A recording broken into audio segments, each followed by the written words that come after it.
We're going to focus today on thrusts, okay? And there are essentially 4 thrusts. Does anyone still remember what the 4 thrusts are?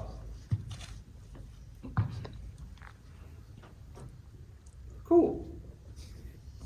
So we have 4 thrusts, and these 4 thrusts in name all come from small sword, basically. If you want to think of it as the most recent tradition up to what we were doing, it will be Domenico Angelo's thrusts. I'm going to showcase how to thrust not only with a saber, a curved blade, but also a straight one. Straight ones are going to be like the most easier ones that we usually handle. So I'm going to have Vegas in guard, and we basically can divide this. I'm going to use a medium guard in this one.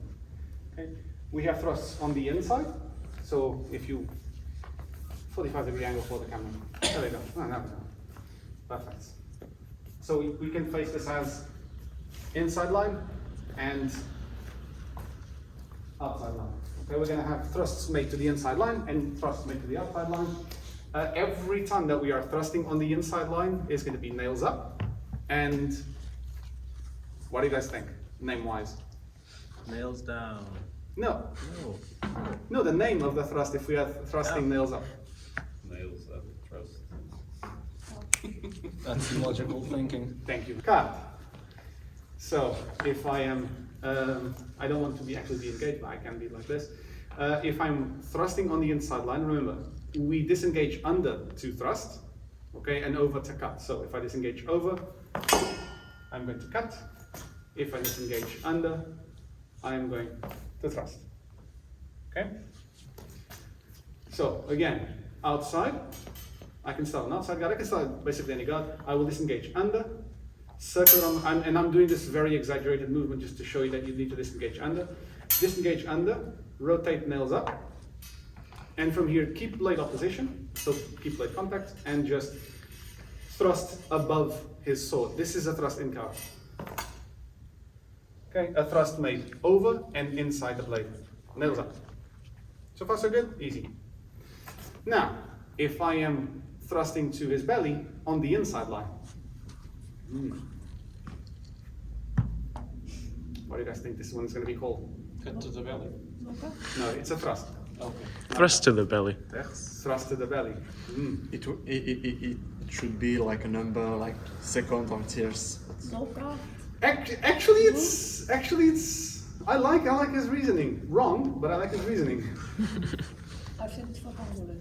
You said what? Sorry. Low cut. Low cut, I exactly. said it 4 times already. Thank you. I only heard it Sleeping on now. the couch. So it's going to be a low cut, exactly. So I can still, initiate this on the inside line, or sorry, on outside guard. I will disengage under and thrust to his belly.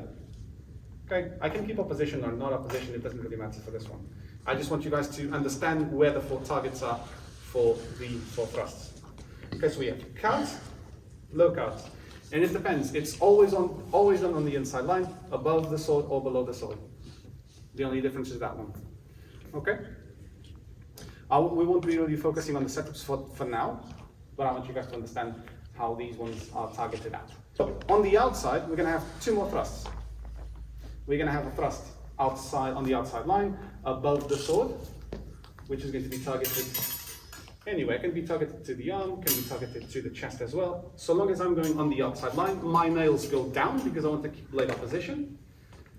Okay, and aimed at the chest or at the arm, even at the face or the neck, whatever target I deem good. Okay, so what do you think this one's going to be called? So it's going to be a thrust in tiers. And if we remember, these are exactly the same thrusts that we do in small sword, for Domenico Angelo's small sword, at least. I mean, most of the French tradition always has these namings. So,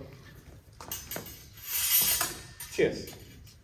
Hands down, nails down, aimed outside the sword and above it.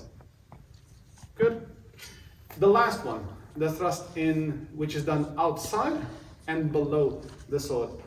This one is going to be? Second, exactly. Finally. This is going to be second. So, this one cannot be done safely as it is.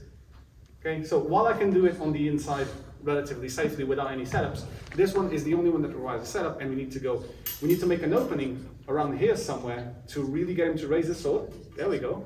And then from here, I can disengage under and thrust in second. Okay? Makes sense to you guys? So because we really need to make an opening. If he is, even if he is on a medium guard, which doesn't really cover anything, if I simply launch a thrust here, well, Yeah.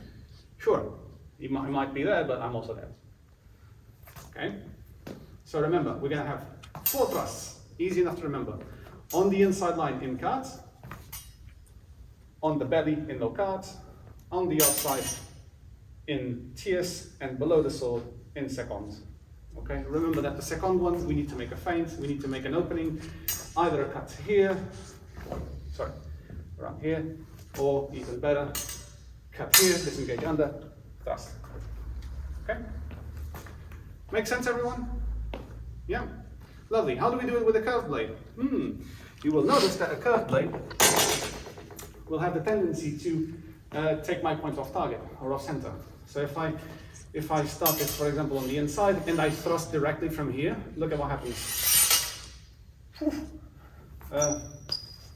45-degree angle roughly. Yeah, like so. I'm not even sure if you can get this on camera, but I will try. My point goes way off, so I need to compensate this a little bit. So of course I can bring my sword up. Sorry, go back there. I can take my sword inside a little bit more and then thrust to compensate, or I can actually rotate and bring my Nails up. no, the nails are already up. I can bring my edge up a little bit more, my edge line a little bit more up. I'm not going to have it completely parallel because then, well, exactly, but I can bring it a little bit more to the inside, a little bit more up, and I can still target him in cards.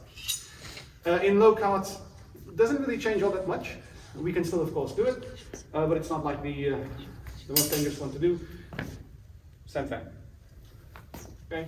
On the outside, this one is going to be more noticeable. So if I do the thrust in CS, it just goes off to the side.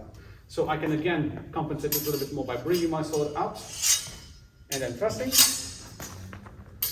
Or I can, of course, rotate and use the curvature of the blade to really go in against my favor. Okay, if he was applying pressure, so stay on outside guard, apply pressure. So even if I try to compensate, I really can't. I would need to bring my sword up, okay, rotate and enter. Okay, and I would need to work up against this pressure and really try to feel it with the bind, bring the point up a little bit, get on his weak, and go in. Okay? Another thing that you can do is you can actually rotate the other way around. But you can use the back edge of your blade, rotate, and thrust cards over and within the sword. Cards over the arm. Okay, which is still something that we do in small sword as well, but it's a card, instead of being done on the inside, it's over the arm. It's literally as the name implies. Yeah? Make sense? The thrust in seconds. Again, we need to still do the setup, so I need to create the opening here, but the way that I thrust can be either way. We can do it like this, we can do it like, I mean, if it's like this, it's going to be more like of a low card, but if we do it like this or like this, it's still a second. Okay, make sense? So that the main difference here happens above the sword.